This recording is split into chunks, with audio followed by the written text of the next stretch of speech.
In today's video, I'm going to teach you how to reorder questions and sections in Google Forms. Let's get started by setting up or accessing your existing Google form. If you're starting from scratch, go to forms.google.com and either select a template or start a blank form to work with. Now, if you're editing an existing form, simply open the Google Forms homepage, find your form, and give it a click. You'll be taken to the editing interface where all the magic happens. Once you're in your form's editing mode, let's dive into rearranging questions. You'll see a list of questions in the center of your screen, arranged one below the other in respective order.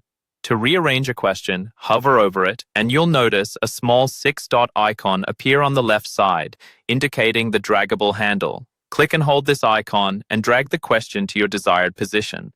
Release it, and voila, your question is now relocated. This feature is incredibly intuitive, allowing you to streamline the flow of your form, ensuring your questions are logically ordered or grouped into thematic blocks. Now, let's talk about sections. Sometimes it's convenient to organize your form into distinct sections, especially when you want to categorize different types of information or lead respondents through a more complex questionnaire. Each section acts like a chapter in a book, helping structure the interaction. To move a section, first, ensure you're in the section view by scrolling down your form until you notice the section breaks. These are typically titled by default or custom labels that divide your form. Similar to questions, hover over the section title, and you'll see the familiar 6-dot handle. Click, drag, and reposition the entire section to a new location within your form. Remember, when reordering questions and sections, it's important to consider the flow of information and any dependencies. Ensure that any conditional questions or skip logic you've set up make sense in the new order. This is key to maintaining clarity and usability within your form.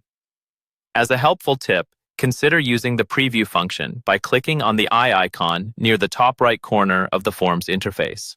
This allows you to experience the form as a respondent would, ensuring that your rearrangements suit the end-user experience and help you identify if further adjustments are needed. So, there you have it, a straightforward yet effective way to reorder questions and sections in Google Forms. With these steps, you'll be able to tailor your form structure to better capture the responses you need. Thanks for watching, and be sure to check out our other tutorials for more tips on mastering Google Forms. Have a great day, and happy form building!